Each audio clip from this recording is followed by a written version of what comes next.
Hey YouTube, what's up? It is your girl, Dr. J, the Midlife Writer, and I am here with another video talking about something that is important about living abroad from the midlife perspective. And this is a video that I really haven't seen covered. This is a topic that I haven't seen covered anywhere else as of yet as my perusing through YouTube. So I thought I would, give it a try.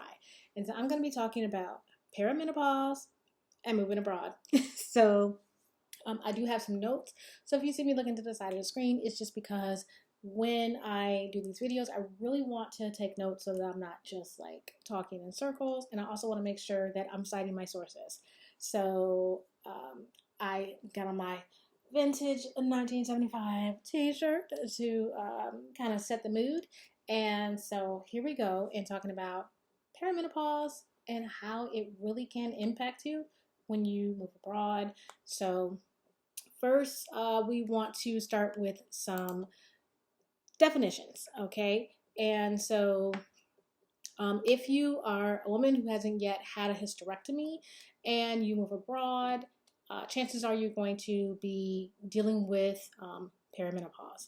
And so perimenopause is that time in life when that you begin to transition from having regular menstrual cycles to menopause. And so a woman is considered to be in menopause if she's gone 12 months or more without having a menstrual cycle, so without having a period.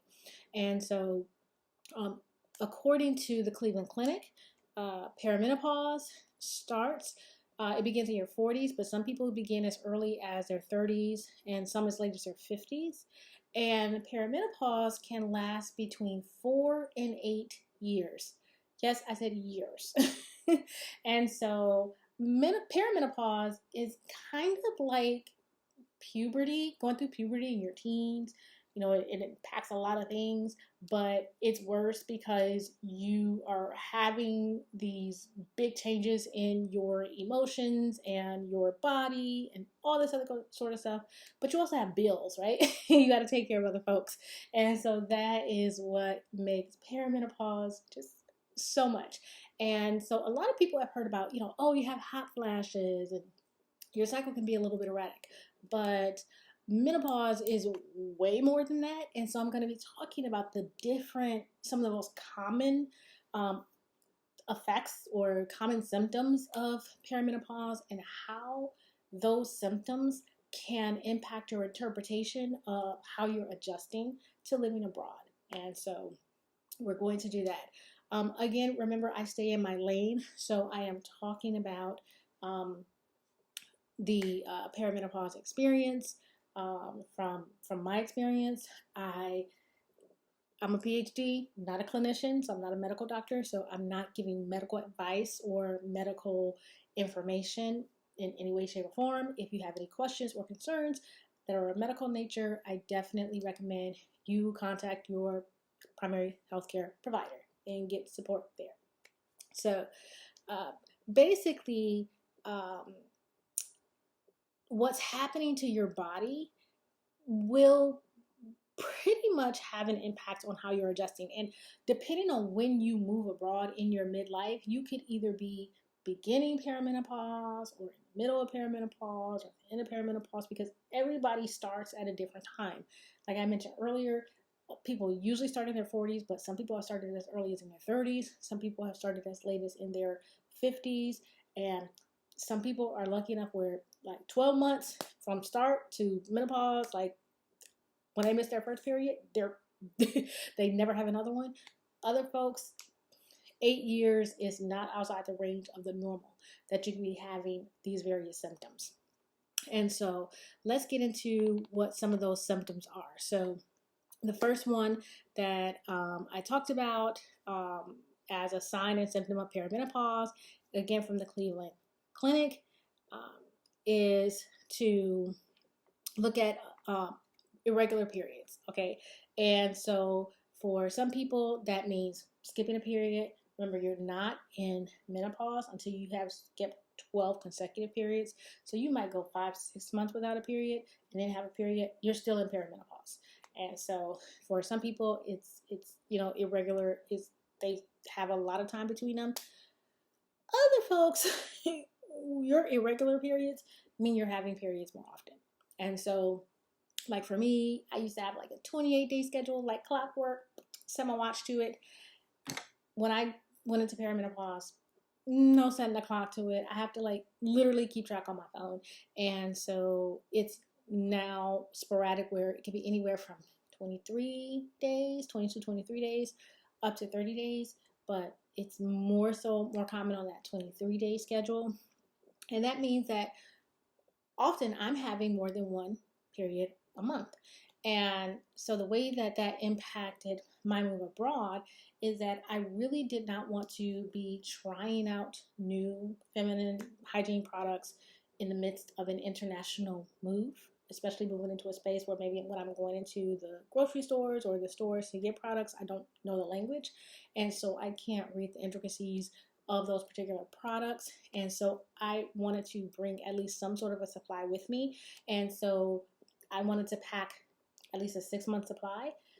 But because I was in perimenopause, a 6-month supply was not 6 packages. It was more on the lines of,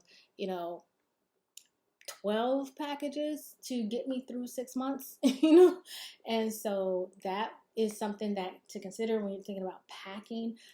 I was able to pack more products because of the type of the move that we did. So I had more space in my luggage. But that's just something to think about, that if you can't pack a lot when you are planning your trip abroad, think about how you can secure products that your body and you are more familiar with, and how you can get that shipping schedule on point and know that you might be using products more often. And so you're going to be more comfortable if you're more used to the products that you have and your body is more used to the products that you have. That's just one less stress you have to worry about. But just know that you may need more products than you thought, or more products that you used in the past when you're preparing for that move, when you're in perimenopause. So, second symptom, you can have lighter or heavier periods. Which I did not get the lighter side. So heavier. So my experience has been significantly heavier periods. So again, that 6-month supply looks very different if you are having to change your feminine hygiene products more often. So, I don't care if a product says, oh, we're good up to 8 hours. Honey, 2 hours is good on a heavy day for me. And so that means that I'm going through a lot more products. So again, I have to make sure that I've resourced my products very well, because I don't want to be changing products while my body is doing a lot of changing. And so it helped me be able to relax in my moving abroad, because I was able to bring products with me. And if you cannot bring products with you, make sure you figured out how to get products that you are more familiar with, at least in the beginning stages of your journey. And then after you've been there a while and you kind of feel more relaxed and more at home, you can start experimenting with other products and maybe more local products. But just know that that's something that you do want to think about when you're planning your move abroad, when you're in perimenopause. So part of what accompanied my heavy periods and what accompanies some other people when they have heavier periods in perimenopause is anemia.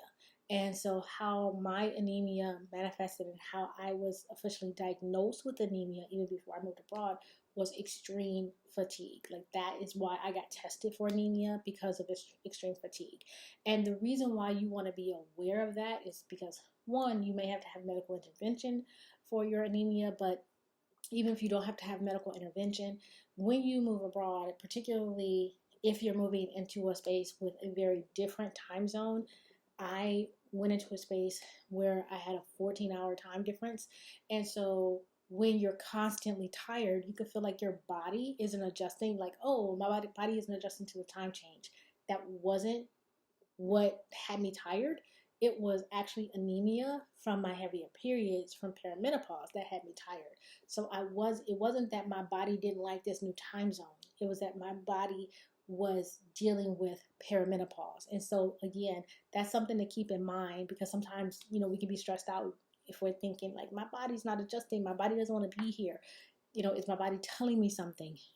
Your body's telling you that you're midlife and you're in perimenopause for some people, and it's not that you're not adjusting, or you're tired from, you can think you're tired from the trip, you're tired from stress or anxiety, but it might be anemia that's caused by that heavier cycle or those heavier days because of perimenopause. So another one is hot flashes and night sweats. A lot of people have heard about night flashes, but you can also get night sweats, which means you're really, really hot at night. Hot flashes can happen anywhere, any time of day. And so why do you need to be aware of hot flashes when you are moving abroad? Because you may be moving into a different temperature zone. So South Korea, the summers are hot. Okay. Well, when you have a hot flash, you feel hotter than you actually are. And so if I'm in a space where we're having 90-degree days, and then I know, hey, I can have a hot flash at any time, that means that I need to be prepared for my body to feel like it's hotter than the 90 degrees I'm actually experiencing in real life. And so again, just preparing for that. So I used to be one where I didn't wear dresses or anything like that, but I bought sundresses and stuff so that I'm just not absolutely dying when I'm really hot, and I'm giving myself a chance to sweat it out. Also, when you're thinking about your space, like some people are like, oh, there are some spaces where some places don't even have air conditioning. And so it's like, okay, do I need an external unit? And so when you're talking to people and they're like, oh, we get a breeze here, you don't need an air conditioner.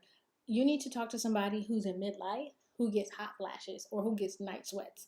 Because even though other people in the population might not need, a fan, an air conditioner, something, if you are going to be dealing with perimenopause where at night you deal with night sweats, you need to really look at the type of spaces that you're renting or buying and making sure that you have some sort of way to control the temperature, at least in your bedroom, so that you are not completely miserable when your body starts to have those hormone adjustments and that cause you to have night sweats, because that could make for a absolutely horrific experience if you don't have any way to control the temperature, at least in your bedroom at night.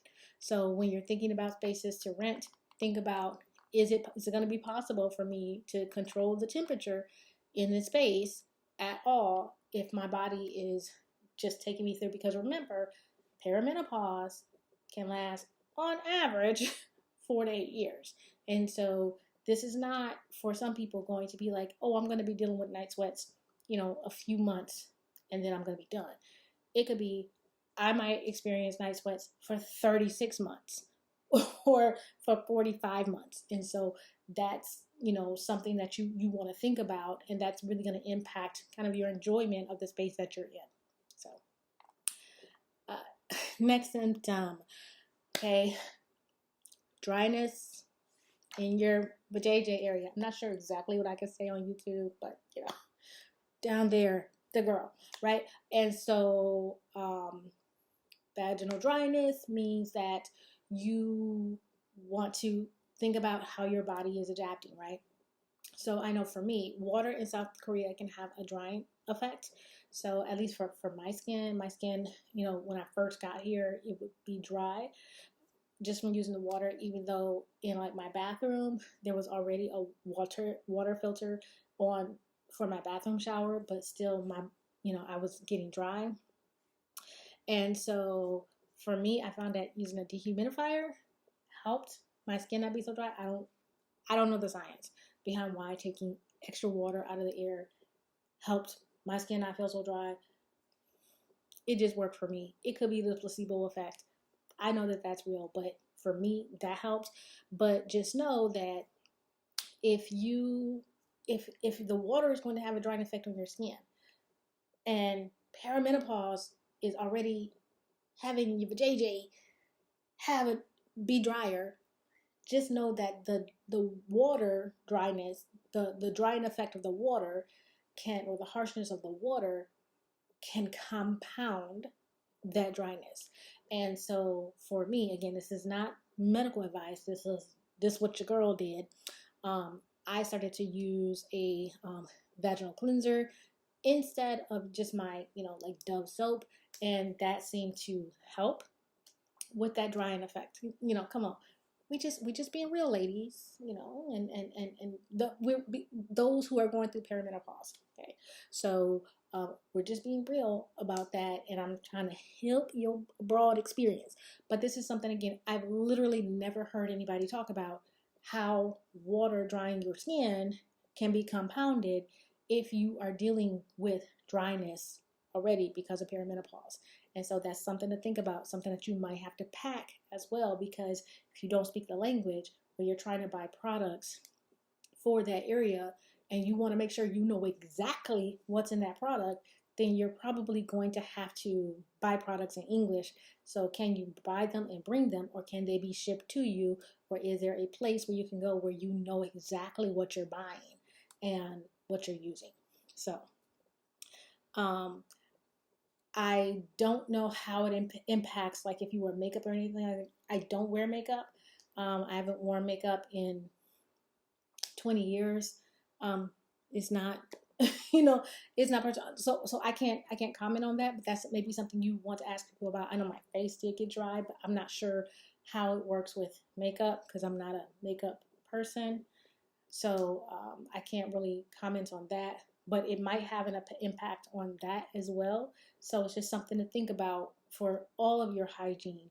The water where you are might dry your skin. So if your perimenopause is already having your skin change, that impact can be compounded. So just be prepared for that, and sort of think about that as you're planning on what to take when you move abroad. Another another thing is vaginal urgency, or the need to urinate more frequently.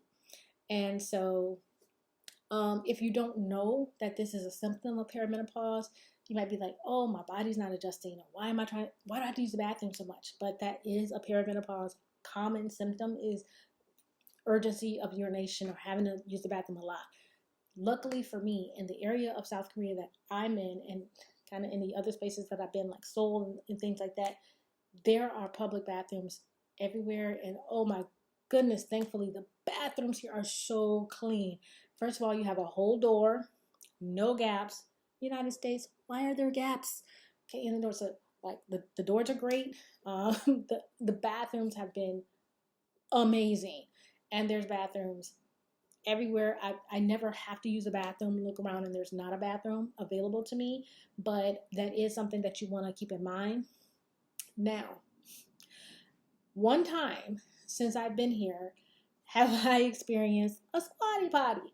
So that is, I dealt with that urgency to use the bathroom, and because I had to urinate urgently, I wasn't paying attention. And some places you have Western style toilets, or we consider Western style toilets, and you have traditional toilets.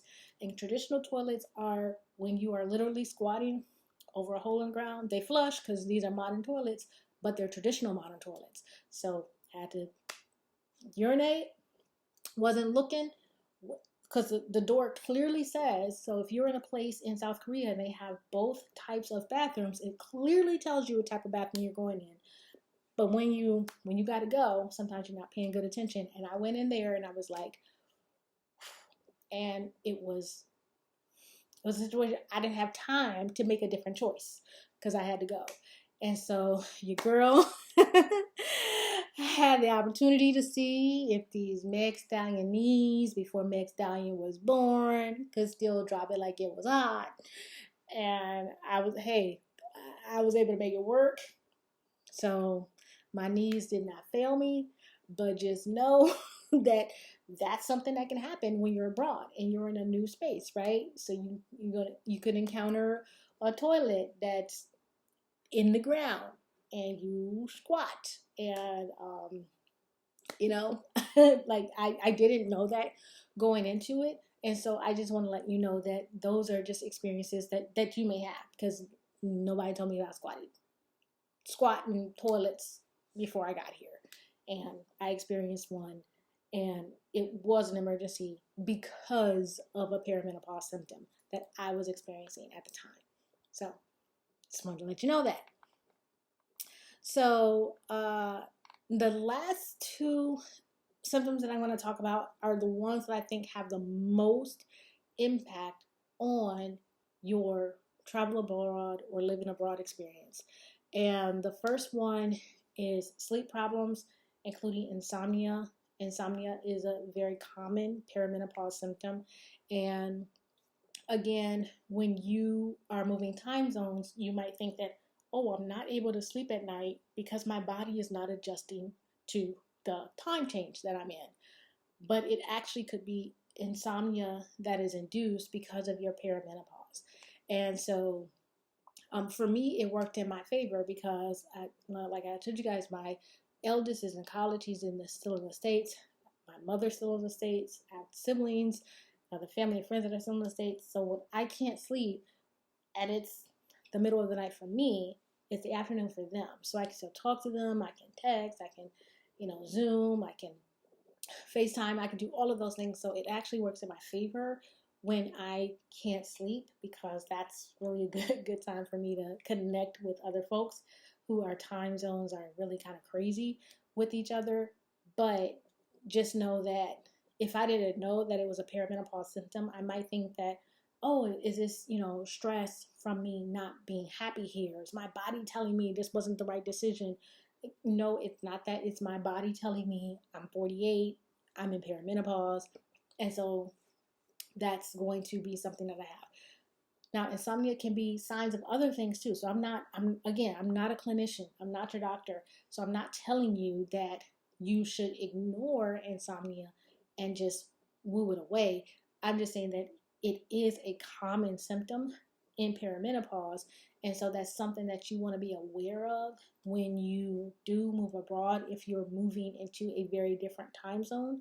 And so I have found a way for me to be useful in that time, and actually found the more I started to use the time that I had insomnia, the less insomnia I had. It's like insomnia only wanted to punish me. So if I was just like staying awake and staring at the wall or staring at the ceiling, it wouldn't have been, it might have lasted longer.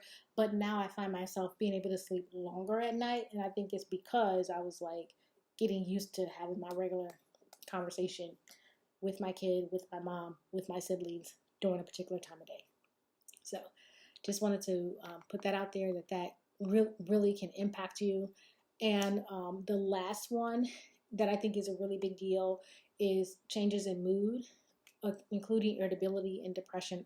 Again, this is from the Cleveland Clinic, that perimenopause, if it strikes, if that irritability and depression and stuff strikes, you might, and if that happens and it correlates with your move abroad, you might be thinking, I'm depressed because I'm not happy here, or I'm moody because I'm not happy here. But it can also be part of perimenopause.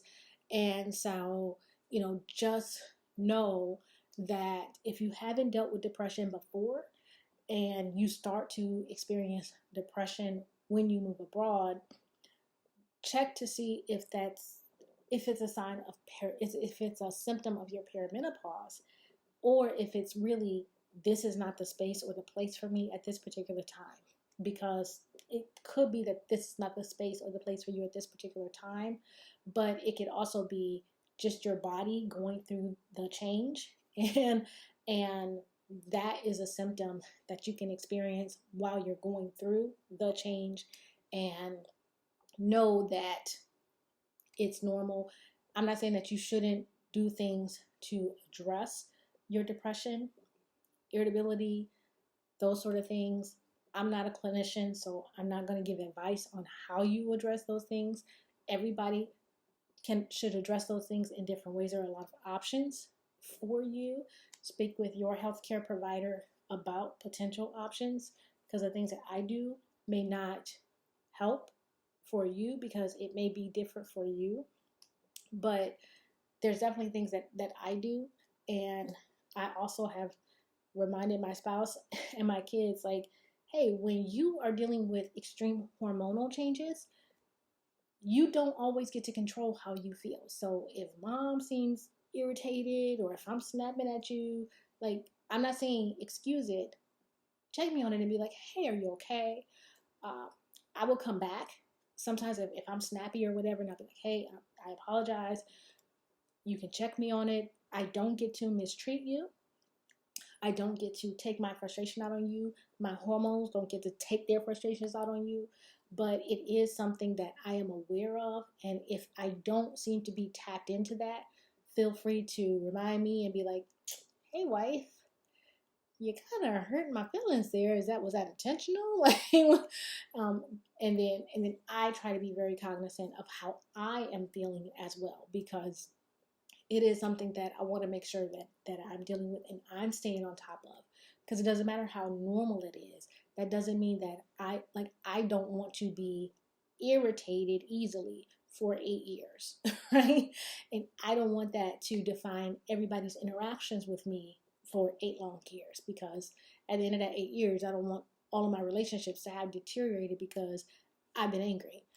So I am very cognizant of how I'm feeling, and I try to put words to that as often as possible.